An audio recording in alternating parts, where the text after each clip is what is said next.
Often, right, you've went through the whole strategy, you've done the research, you've done the due diligence, you have clear objectives, clear targets that you expect you'll be able to reach, and those targets will allow you to generate value. You actually shrink the mountain by making things visible. Today we're going to talk about some of the best practices when it comes to integrating acquisitions, more specifically in the manufacturing sector. So actually quite common for manufacturers to acquire other manufacturers. What are the, let's say, big pillars, or what companies should focus on when they approach the integration phase, and not to get distracted too early by the technical aspects of it? Any acquisition is a strategic move for any organization. The whole purpose of an acquisition is to create value. Companies that are acquiring another business, they do so to create value by often getting a new product line that they expect to be able to sell to their customer, having access to a distribution network that they don't have access to, have access to specific customers that believe can be, very specific growth vectors for their business.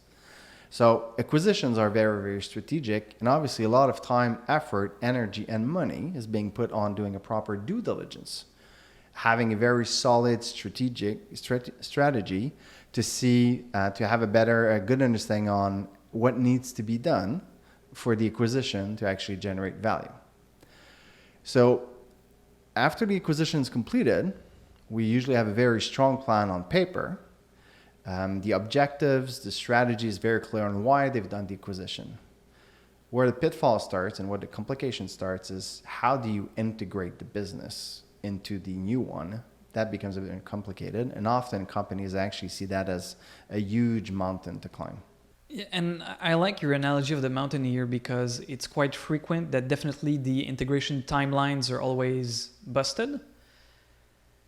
And we even see some companies giving up, and I would say leaving the acquired company as a separate business unit that runs alone for many, many years. So what are the ways that manufacturers can go from a mountain to something that's more feasible, and in the much shorter term, what are the tips, tricks, best practices, new tools? You actually shrink the mountain by making things visible. First thing. Often, right, you've went through the whole strategy, you've done the research, you've done the due diligence, you have clear objectives, clear targets that you expect you'll be able to reach, and those targets will allow you to generate value. What we often see is just the fact that executives, they don't have the visibility they need to be properly focused, to be properly tracking, is the value being generated. Are they on track to actually deliver on the strategy that they've put forward when doing the acquisition? So that's really the first pitfall that we see. If you don't know, you don't have the information, how can you make a proper decision? How can you actually make it on time so that you have the proper impact? And you mentioned visibility. So how do you give decision makers visibility on something they just acquired without going through the whole integration process?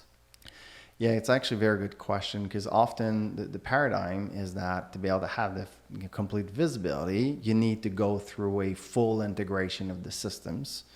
And as we know, those things take a lot more time, a lot more efforts. They're way too painful, and they're really, hindering the business. They'll impact the business for sure. So you're telling me that's an assumption that's no longer relevant, or that can be circumvented? So the best way to give executive that visibility so they can actually track that the value is being generated is to start sharing data between the various systems.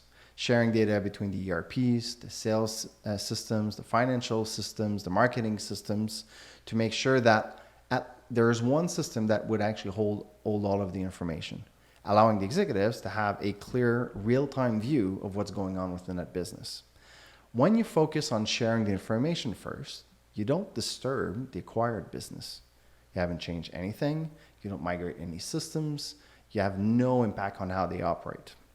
Now that the executives actually have proper information on what's going on, they have a solid plan, right? The strategy that they wanted to do, things, objectives, and goals of that they wanted to pursue with that acquisition. Now that they have the information, they can actually specifically decide what to do, which synergies that they want to start executing first. And that's where you can have interesting discussions, let's say with the sales team. How to best approach the different markets. How should we structure the sales team? Should we start building a sales team that sell all of our products, keep sales team as product based, product family based? Should it be regional? You can decide because now you have the data. You have the data on the channels that are more efficient. You have the data on products that are selling, cross-selling of products as well, which you didn't have before.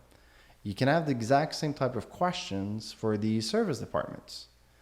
What's going on there? Who's servicing which type of customers? How they being serviced? What type of synergies you can actually generate at that level? How can you leverage now everything that you have, the different teams that you have, to drive more value for your customers, drive more value for the organization? So if I want to recap, if I understood correctly, we're not changing how people work. Nope. We're not changing their processes.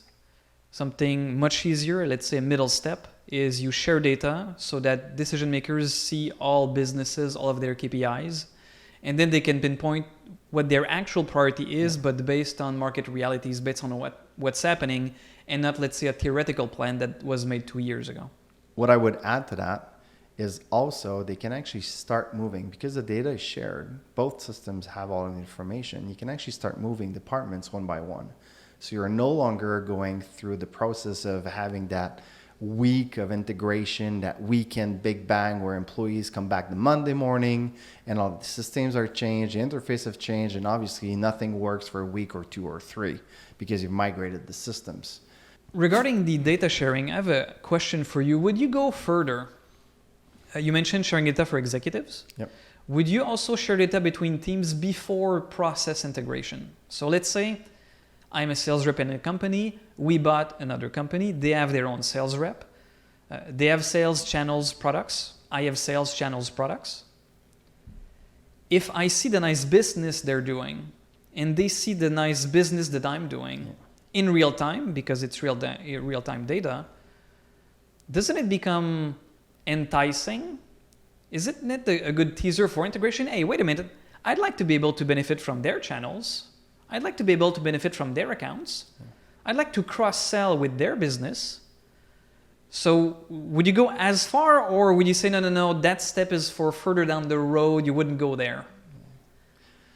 It's actually a very good question. And I personally would go there. Because by providing visibility to different teams, you allow them to change or evolve or leverage the other teams without doing anything. You're not forcing anything. You're just enabling the teams to collaborate, and that will actually have a great impact on the whole change management process, on the culture shift, on the integration as a whole for the employees. I would definitely do it, and you mentioned sales, but I would do it for all of the various teams. Just because by providing that level of transparency, it will probably allow them to extend a phone call to their new peers, have a discussion on how they can improve and really build teamwork across both organizations. I like what you mentioned, the other departments, because if you think about customer support, you can share, hey, look how many people they're helping today. Look how many cases they resolved today, and the cases that we resolved today. Same thing for marketing. Look how much engagement they're getting and how much engagement we're getting, and now we're going to be able to work together. Yeah. So there's something interesting. You mentioned change management. I think that's the right term. You prepare the change management with transparency. So there's no hypocrisy. Everybody sees everything. Yeah. Or, what's showable. And later down the line, you have less friction when it comes to changing processes. Absolutely. If we pivot to, let's say, that the bigger integration piece. So let's say you shared data with executives. They were able to prioritize the rollout of the integration based on real-time data across business unit, across acquisitions. Maybe the staff, the employees themselves, department by department, have been able to feel what the other teams are like, seeing how much they're selling, how much they're helping, how much they're engaging. What are the big questions, best practices, pillars of a good full process integration? So the big pillar of the big integration is the fact that since you're sharing data, you don't necessarily have to do a big integration. You can actually really pick and choose by department, by process, by functions, the integration that really creates value for their shareholders. You need to go back to the initial reason why you've acquired that company. You've acquired the company because you believe that together you'll create more value than being separated. Well, in that case, focus on really the micro things that will really support that strategy. Right. So instead of forcing everybody to migrate and change their processes, which can create a lot of friction, you're already sharing data, so you have visibility on the KPIs of everybody. So the goal of the integration is not to see the KPIs, you already see them. The goal of the process integration or migration is to leverage, synergize, and achieve objectives. So only what generates value gets migrated, gets changed. For the rest, people can keep operating as they were in the past. No, exactly. It makes the whole process a lot more natural, frictionless, seamless for everybody involved.